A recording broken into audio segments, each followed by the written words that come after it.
Ito yung kagandahan pag may sarili kang tanim kasi pupunta ka lang sa garden mo and then kukuha ka lang. Ito kasi udong ako, lagyan ng sardinas, tong patula. Yan, meron akong panahog na. Fresh pa.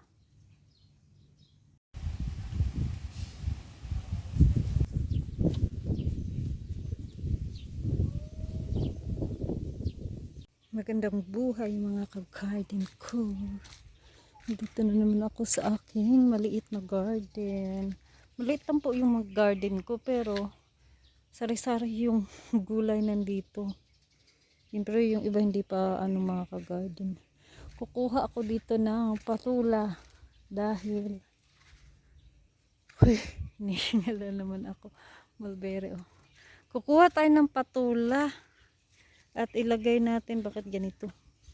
Ilagay natin sa may udong. Ang sarap yung udong. Tapos o kaya miswa, pero udong ang ko. Lagay ko to sa udong na may sardinas. Pwede din lagyan natin na malunggay, pero bit ko yatang try kong lagyan ng masarap.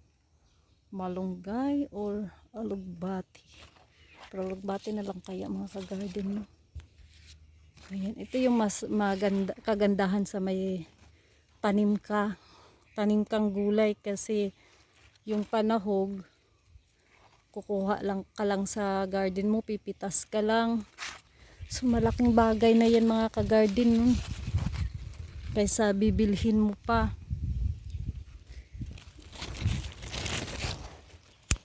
Yan ang ating patula.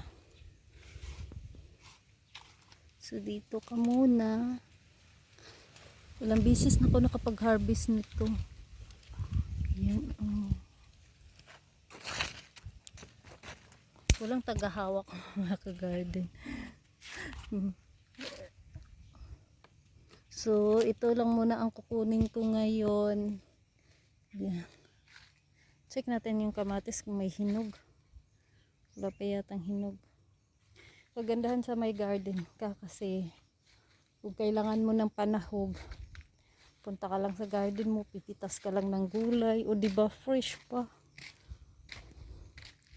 At ito, tinalbosan namin yan kahapon dahil gusto kong may alugbati. Masarap din yung malunggay, pero alugbati na lang. Pangit yung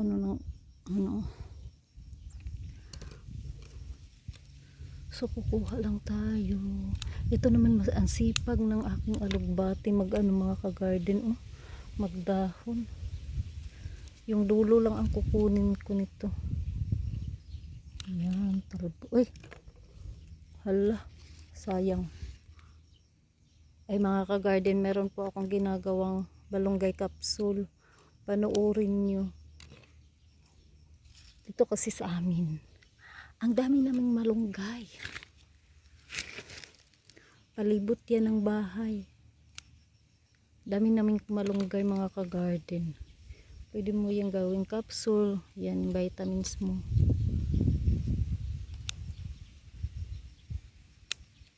Dalawa yung alugbati ko dito, yung pula at saka itong puti. Bit ko itong puti eh. Ayun ako.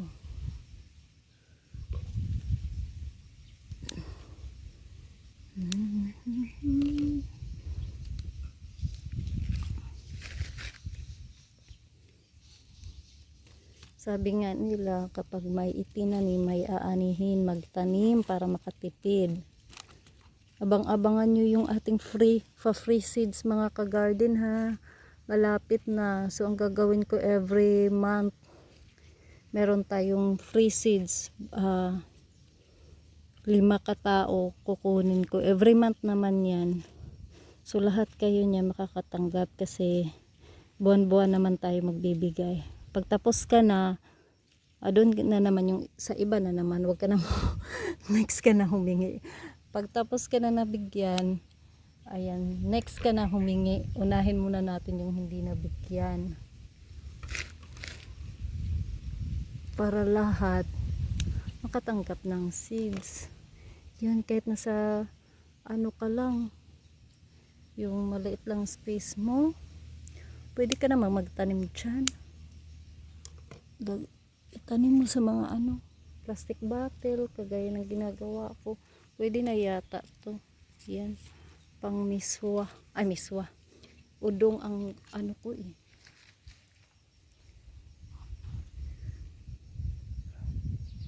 Naku, ang init.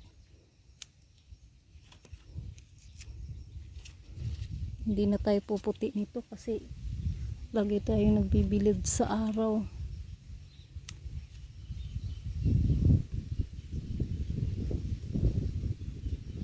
Di ba ang lalaki ng mga dahon, mga ka-garden, oh. Sarap to sa ano eh, sa buto-buto ng baboy, pero hindi na kakahay pwede sa baboy, mga ka-garden.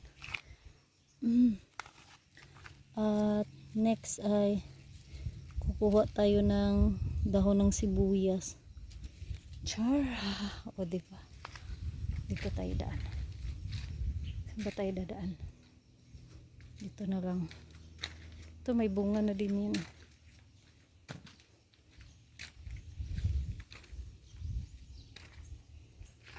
Ito siya chives. Nilalagay ko to sa loob ng manok pag nag-o-oven ako ng manok, or ano ko ng chicken, manok chicken. Sim lang naman yan. Ano, pag nag-ano ko, sangag ako ng kanin. At ito to yung daon ng sibuyas. Pero dito na lang tayo sa sige na, anuhan natin, talbosan natin ang ating dahon ng sibuyas. Chives sana ang anuhin ko, pero ito na lang. Mabango yung chives, mga ka-garden. Pero kukuha rin pala ako ng chives.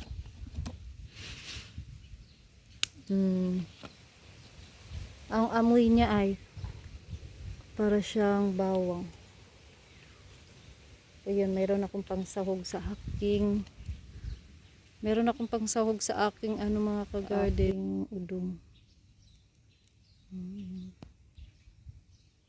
Na nga mga kumari, yung sinasabi ko sa inyong udong, mga Bisaya mahilig nito at nilalagyan niya ng sardinas with patula. Hindi ko lang alam kung anong tawag nito sa iba.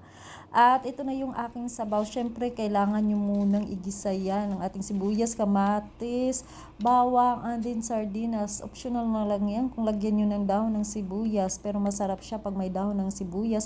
Pag kumulo na, ilagay na natin ang ating udong, and then ang ating patula, at then lagyan natin ng, nasa inyo na yun kung anong dahon ang ilalagay nyo. Ito nga, itinaray ko yung dahon ng alugbati dahil marami nga akong alugbati dito, at okay nga pala, masarap pala. At alam nyo ba, matagal na din ako hindi nakakain ng udong, kaya naisipan ko, dahil nga dun sa aking bunga ng patula, sabi ko gusto kong lagyan to ng udong kasi lagi na lang miswa, so udong na naman, o diba?